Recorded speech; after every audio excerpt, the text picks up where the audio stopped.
Friends in Christ, Pastor Brian here. Spring is officially here.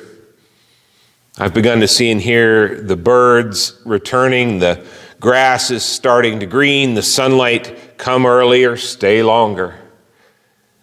Monday was such a beautiful and warm day, and as that warmth sank into my bones, I felt my own energy returning. The desire to produce and grow that exhibited itself in production in my wood shop. It also just felt so good to sit in the sun and warm breeze and breathe. It was a good day for recreation of my body and soul. And yet that day I also learned that a fellow pastor, someone who I went through seminary with at the Lutheran School of Theology at Chicago in the mid-90s, a wife and mother of 3, had just begun end-of-life care because of cancer.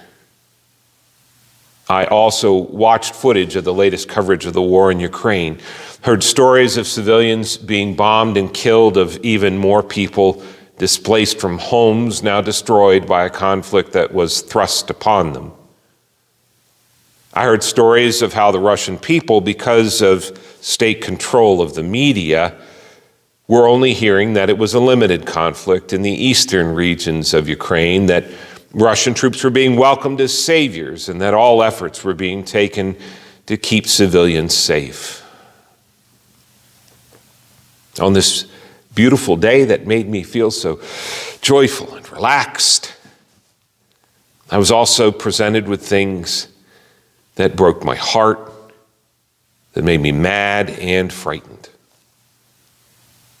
Now, my reflex was to reject one or the other parts of the day, to totally ignore the realities of death present in disease and the ugliness and inhumanity of war, so that I might focus instead on a much-needed refuge to recharge, or to leave my seeming self-indulgence in my personal joys, as the part of me that felt guilty saw it, because there was so much pain and suffering to attend to.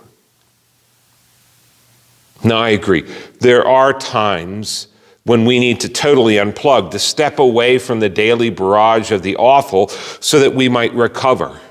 And there are times when we need to intentionally step into the reality of the world, to fully drink in the breadth of human experience that we might not want to see.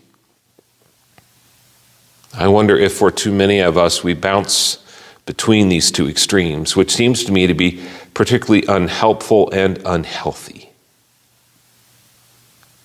I also wonder if the healthier thing in the long run is to be able to do both at the same time on the same day. To hold those things within us, not in tension, but perhaps in balance. There is always undeserved suffering in the world. And so I can take those moments of sunny springtime warmth to recharge myself with no guilt, to leave aside those particular thoughts and realities for a moment of basking in the gifts God provides us each day in the world. And even while I do so, to be aware that part of the reason this is so great a gift is because there are others for whom this day does not feel like a gift. I can, in that same day, attend to the bitter realities of our brokenness as human beings and feel all of those emotions of my heartbreaking, of being mad, of feeling frightened, and do so without being swallowed up by them, because I have also enjoyed and basked in the gift of a warm, sunny spring day.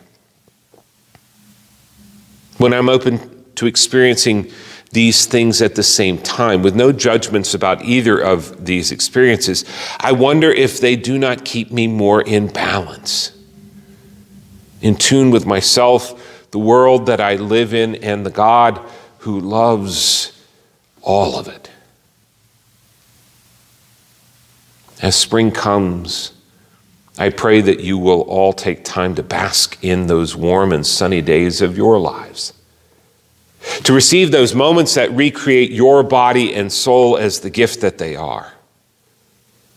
I pray that you also continue to attend to the uglier realities of this world, that you are moved by them to pray but also to action, and that in experiencing both in balance, you find a sustainable way of walking through this world until that time when our prayers are answered and God's kingdom comes on earth in the same way that it is in heaven. Thanks be to God.